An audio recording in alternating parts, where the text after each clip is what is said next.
Thank you very much and good afternoon everyone. So I'm Bob Ward, I work at the London School of Economics and Political Science. Most of our campus is in Westminster, but I'm also chair of the London Climate Change Partnership, which brings together all the organisations and companies in London that are concerned with climate resilience. And my message to you this afternoon in this overheating room is that your vision for net zero Westminster has got to be vision for a net zero and climate resilient Westminster. We will not get to net zero if you don't take account of the fact that our climate is changing and will continue to change and get more extreme until the world gets to net zero emissions. That's at least the next 30 years. It's all going to get worse and we're all going to have to build it in. Now I'm going to take the example of overheating here. This is a perfect example of many of the buildings in London built without taking into account how our climate was going to change. Badly designed, it's got the shutters on the inside instead of the outside, so all the hot radiation is coming into the room. We've got open windows and we've got mechanical ventilation. And this is going to be the big problem, is that most countries now that have heat choose to deal with this through air conditioning. Air conditioning runs on electricity, it's expensive and difficult to install, and it puts your power system under incredible strain, even if you can afford it. There's a brutal heat wave going on in Texas at the moment. You would have thought they're used to dealing with heat.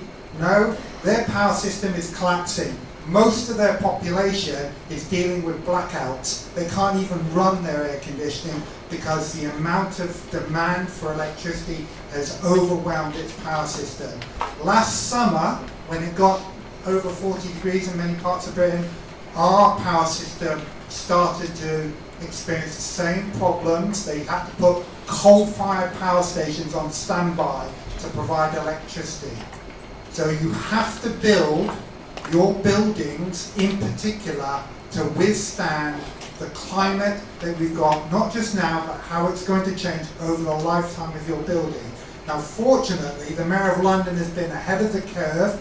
There is something in the London Plan. The London Plan is the Mayor's strategy for development in London. It's called the cooling hierarchy. It's got 6 levels and it's out there promoted to developers. How to build buildings so they don't overheat.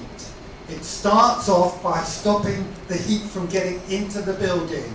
That means putting your shading on the outside. It means things like painting roofs white, because dark man-made surfaces tend to absorb radiation and transfers the heat inside to the building. If you've got white surfaces on the outside, it reflects the radiation out.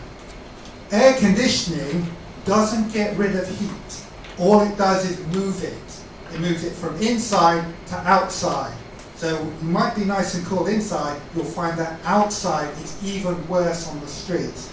And the reason why heat really matters, all of you here today, I can see your eyes are drooping, you're getting uncomfortable, loss of productivity. You're not going to be as productive this afternoon as you would normally be because this room is too hot. It costs London more than £500 million a year in lost productivity, the fact that we have so many buildings that overheat. But it's not just productivity, heat kills people.